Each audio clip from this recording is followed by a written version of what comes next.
இவன் ஸ்லோக்கு ஏத்த மாதிரி முடிச்சியா காட்டுங்க, சீக்கிரம் பண்ணுங்க, இத பண்ணுங்க.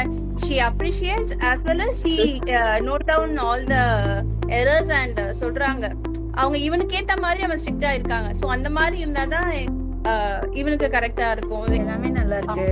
இது கஸ்டமர் கேர் சர்வீஸும் சரி, மேம் இது டியூட்டரும் சரி, எல்லாமே நல்லா ஃப்ரெண்ட்லியா இருக்காங்க. எல்லாமே டவுட் கேட்டோன்னு கிளியர் பண்றாங்க. வெயிட் பண்றதோ அதெல்லாம் கிடையாது. நம்மள வெயிட்டிங் வைக்கிறதே கிடையாது. உடனே ரெஸ்பான்ஸ் கிடைக்குது. அதனால பிரச்சனைன்னு எதுவுமே கிடையாது. எனக்கு வந்து ரொம்ப சாட்டிஸ்ஃபைடு. லைக் அவனோட ரைட்டிங் வைஸு, லைக் முன்னாடி அவன் என்ன எழுதுனானே எனக்கு புரியாது. இப்போ லைக் அந்த எழுதுற இது ஸ்ட்ரக்சர் எல்லாமே மாறிடுச்சு. And he got an appreciation from the school also, saying that ஸ்னித்திகோட ஹேண்ட் ரைட்டிங் டிராஸ்டிக்காக இம்ப்ரூவ் ஆயிருக்கு. And he is the one who was writing the cursive properly அப்படின்ற மாதிரி he has got an appreciation where he is happy also. Little Brahma's Handwriting Research Institute to solve all kind of handwriting challenges.